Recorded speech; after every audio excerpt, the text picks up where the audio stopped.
situation. I'd have to be around responsible people. I still have friends that, like, when I get around them, they're just not very wise people, and they'll just be like, hey, dude, come on, let's just do one shot. And, like, and they're the type of people that, you know, like, you know, 30 minutes. 30 minutes in, they're like, hey, let's just do one pump of coke. Come on. You know, and, like, there's certain people that I just, they're better as pen pals now in my life. Yeah, I understand that. Yeah, I got buddies that when I stop partying and shit, they just continued on, and they're still going into their 40s now. I'll tell you this, my friend circle changed dramatically within the first few months of stop drinking. Oh, yeah. There were people that, like, I used to drink with on the regular. We would play, like, John Madden football, and we would just get fucking super hammered playing fucking video games.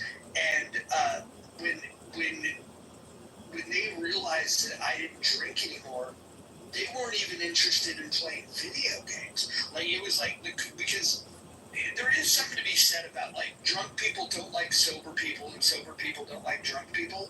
You kind of want to be around people that are, like, on whatever level that you're participating on. And but it was funny because I tried maintaining some of these relationships, and there was just, like, I would say, hey, you want to come check out whatever? Like, they would ask questions like, you know, like, is there a bar there, or, you know, are we going to do this, or what are we going to do after? And, like, once there's some people, like, especially if they're drinking heavily, everything they do is planned around alcohol. Everything they do. Oh, dude, I worked at Molly Brown's too, in Daytona Beach, Florida, one of the biggest strip clubs in, like, Central Florida. And every night, man, the girls would come over. We're having a party afterwards. Want to come and hang out? And, like, some of the girls would, like, rub their nostril, and I'll be like, no, I'm good, because I just didn't want to be around that environment. But yeah, I kind of got a little shunned after working there long enough, because I just kept refusing to go to the after party. I don't know if they thought I was a snitch or an narc or something, but I knew there was gonna be a lot of, like, crazy shit. So I was like, nah, man. I remember when Frank used to come onto the stage, drunk out of his mind, acting crazy. George Michaels. I love George Michael. He is the greatest. Oh, dude. Roger, have you heard him talk about how if George Michaels was alive, Frank says that's the only man he would suck his dick? Oh, dude. And we've done marathon rooms where the entire subject was Frank and his fanhood for George Michael. I mean,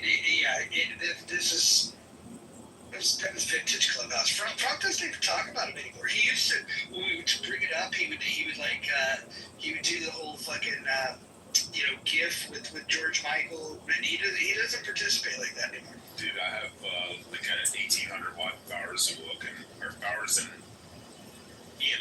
Bang & Olufsen.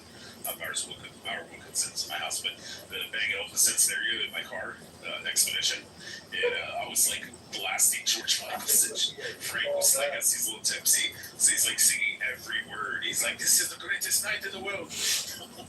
You're welcome, Frank. I saw George Michael perform at the Shark Tank in San Jose, California, and this was, like, 10 years after his arrest and all that kind of stuff, and he hadn't performed in the U.S. like for 10 years, and I went there with some friends, and he started the concert, he played a song, and then he gets on the mic and he goes, I know sometimes I don't make it easy for you to be a George Michael fan. He's all, maybe we could do some healing tonight. And then he just played for hours, just playing all the hits and shit. No opening act, just him, just doing his thing. And I think he was on, dude. Like, I mean, even some of this stuff that he was playing that I'm not really into, there's something about being around a crowd of people that are obsessed with it that just, it creates a vibe. It was very, very fun. It was probably the most homosexuals that I've ever been in the same room with, but it was definitely interesting. Yeah, it's funny because Frank's supposedly married with wife and kids and all that. It's like, the things I would do to George Michaels. It's just, he's obsessed.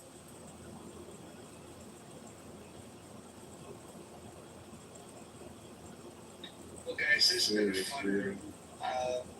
I'm going to go grab some food. I'll probably be on the app later, but this was fun. This room actually grew the house quite a bit. When we came in here, there was like, I think there was like 530 some odd people in the house, and now there's 689 members in the house. So whatever it was, people liked the house today. So I try whenever I'm in here to go into my little up arrow thing and then just send everybody that has a green dot to come in. Try to get favorites. yeah, the one thing to spread the word to people on is that, like, I mean, I'm pretty good with people bringing up controversial topics, but we are being more intentional about, like, you know, keeping people from coming on the stage and like dropping the N-word and shit like that.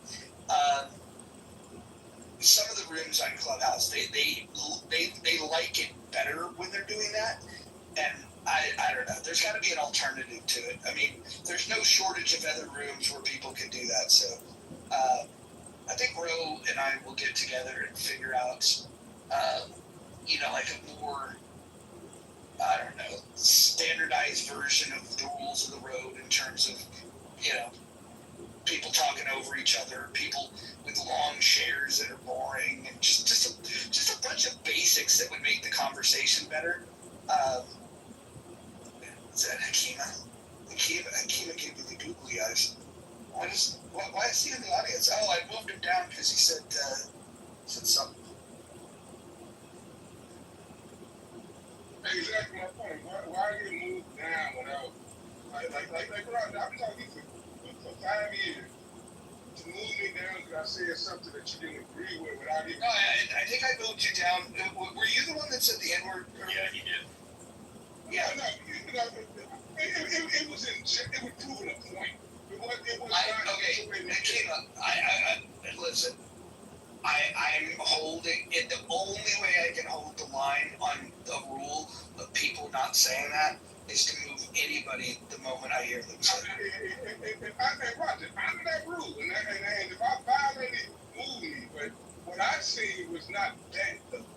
It was more targeted towards me and my voice. It was silencing me because you didn't like what I was saying. Did you say the N-word that came out? There's a lot of things you say that I don't like, and I can't. Yeah, but I did though. But like, Roger, all I'm saying is that I did say it, and you moved me when I said it. But just be consistent in the future though. Like when anybody else said it, if to that standard, I'm fine with that. But just hold it. Then be consistent in the month with that same thing. I would not criticize you or say you did nothing wrong. Yeah, and I will ask you to hold me accountable. If you find me in a room where somebody slides that by and they don't get moved, please bring that to my attention. Because I have to tell you, I don't think that's the only word, by the way, that we should, you know, like kind of eliminate. You know what's funny, Roger? Honestly, you're a super smart dude. But you're manipulative also. Like, yesterday you made the room, like you chatted in the chat, like, should we make a room? We like, yeah, whatever, and all that. And you made the room. But then when you had something to do, which is in real life, I get that you got something to do. But what you did was like gather people to Matt Cool's room. And today you spoke on the same, not him in particular, but you said like room that on the N-word, which is Matt Cool's room that you sent everyone to. Yep. So like don't say so, let me say just one last point. This is what I meant like a while ago we had a debate before the great Roger lost the count. That was bogus that you lost the count for. But you were saying the same thing.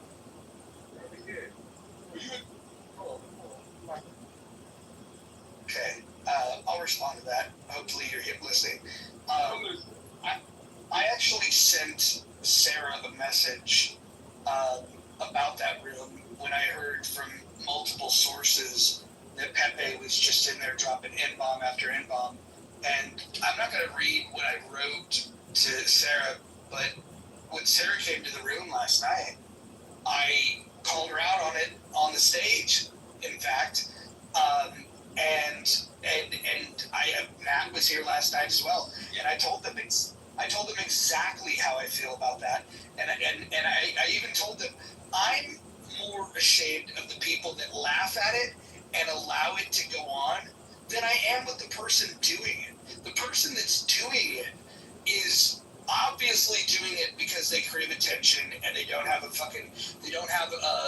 means to participate in a conversation without trying to be shocking.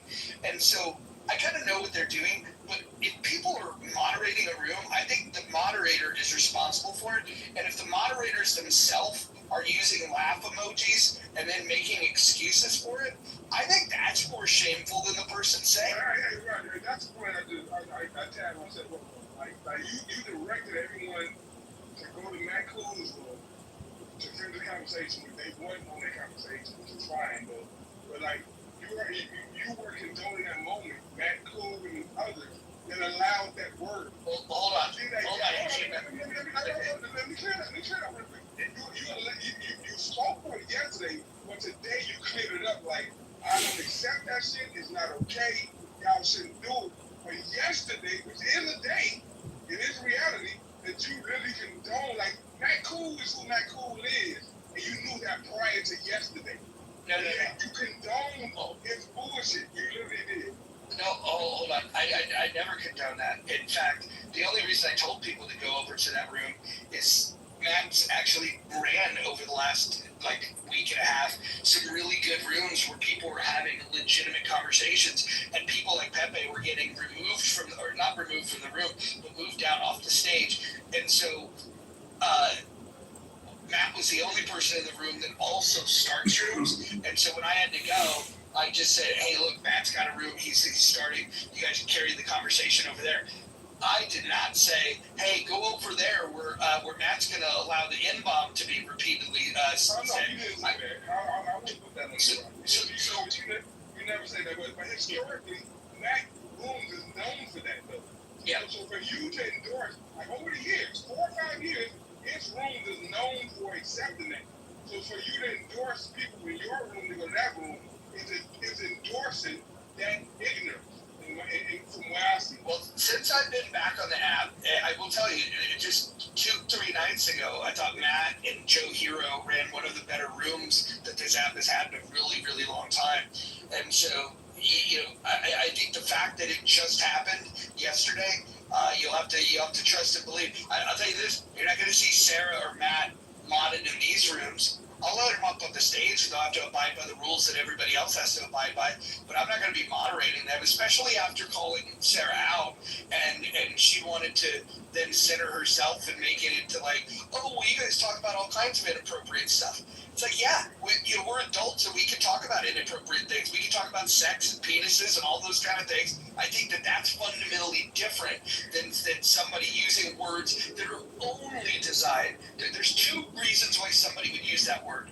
It's number 1, it would be to offend people, and number 2, it would be to gain favor and shock people that are comfortable hearing it. I don't want to play into either of those things, and so you're not going to see them moderating. Hey, Roger, let me say this though. I don't know. A lot of people don't know, but I've been following you since we were the first people on the app since 2020.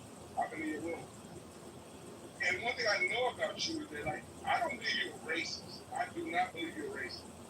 But I believe that your core self conflicts sometimes with content. So sometimes you accept certain things. But you as a human being, the reason I come back to your room is I talk to you, and I would love to talk to you in person and meet you, and we would be cordial and great.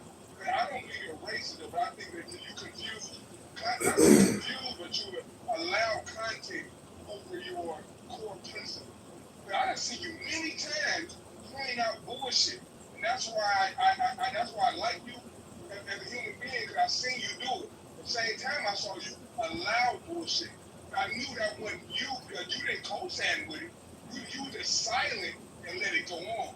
So I really appreciate you as a human being, Roger. I really do. So I think that's a fair critique, by the way. And I will say that I actually agree with you. I think that there's a lot of things that I allowed to happen in rooms, and one of the things, since returning to the app, that I feel like I've freed myself from is the idea of optimizing for a large space. I know how to do that. There's titles that I can put that would optimize for controversy, and there's things that I can do that would create that. Since I returned, I don't feel like a pressure of like, oh, there needs to be 1,000 people in the room. I would prefer to have people in the room that can stay on topic, not interrupt each other, and add to it. And by the way, I still have a high level of tolerance for stupid shit. That's probably never going to change. But I do think that your spot. I think that your critique is spot on. It's okay. Your critique spot on something. Your critique is spot on. That previously, when I was on this app, I was optimizing for growing the size of the room, and I was acutely aware of what can help do that. And so, yeah, I guilty as charged. That being said, there's nothing wrong with that, though, Roger. There's nothing wrong with that, because we on Clubhouse, and like you're not trying to be some social justice warrior. You're a content, literally, as a house creator, you're a content creator. And I'm okay with that, but and I seen that in you, which made me be okay with some of the things you do. You know what I'm saying? Not that I'm some police and you gotta live by my standard. I'm talking about the way I see it. I'm not criticizing you, but I love the fact that you pointed out and you acknowledge the exact things that I seen though. And for the reason, whatever reason you did, it's cool. It's okay because this is social fucking media. You know what I'm saying? So hey, Roger, long story short, I appreciate you, and I will always support your move. Right on. And again, I don't want to get too huggy, but I appreciate it. It's okay. There's no homo. There's no diddy. It's okay. I think that it's a fair observation. It's a fair critique, and I see no there's no lie in what you said. I think that and I'm happy that you recognize that my intentions are not to,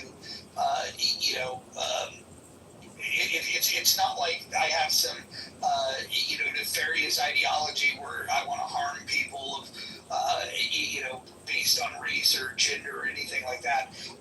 I do think that moving forward, it requires the intentionality of doing that, and that means making sure that whoever's modded is kind of on board with the same thing.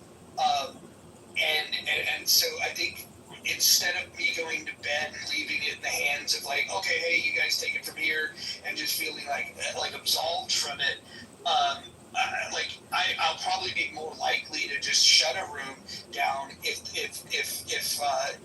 I'm leaving. Right, if you're not comfortable with the people you're leaving to, correct. It's been a lot of times that you got modded for whatever reason, and not just you, but certain people that left the room to whoever it was.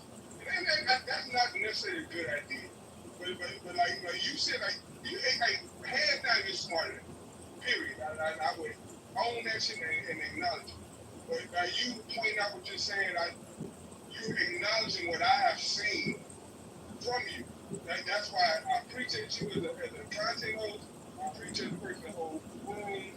I appreciate you as a human being. I appreciate you as a friend. And hopefully when we meet in person, we totally say around me. But I really appreciate it. That's why I continue to come back to healthy debates or in the mall or any room that you do, because I see where you're coming from. I just hope that everybody else do and know that you're not some fucking racist bigot or none of that, because you're nowhere near that. You're not nowhere near that. If you did, I would call you that and you kick me out your room. I wouldn't be alive if I thought. I just want you to know he said the same exact thing to me 2 days ago for babies. JB is a racist piece of shit. I don't like him. I wish I could get him out of this. I hate JB. I like him. JB is a good dude. Go ahead, Nice. I was thinking the same thing when I went into Matt Cruz's room the other day. I had only been in one other room. He has a big room that he hosted the other day. It was a good conversation. But when I popped in there,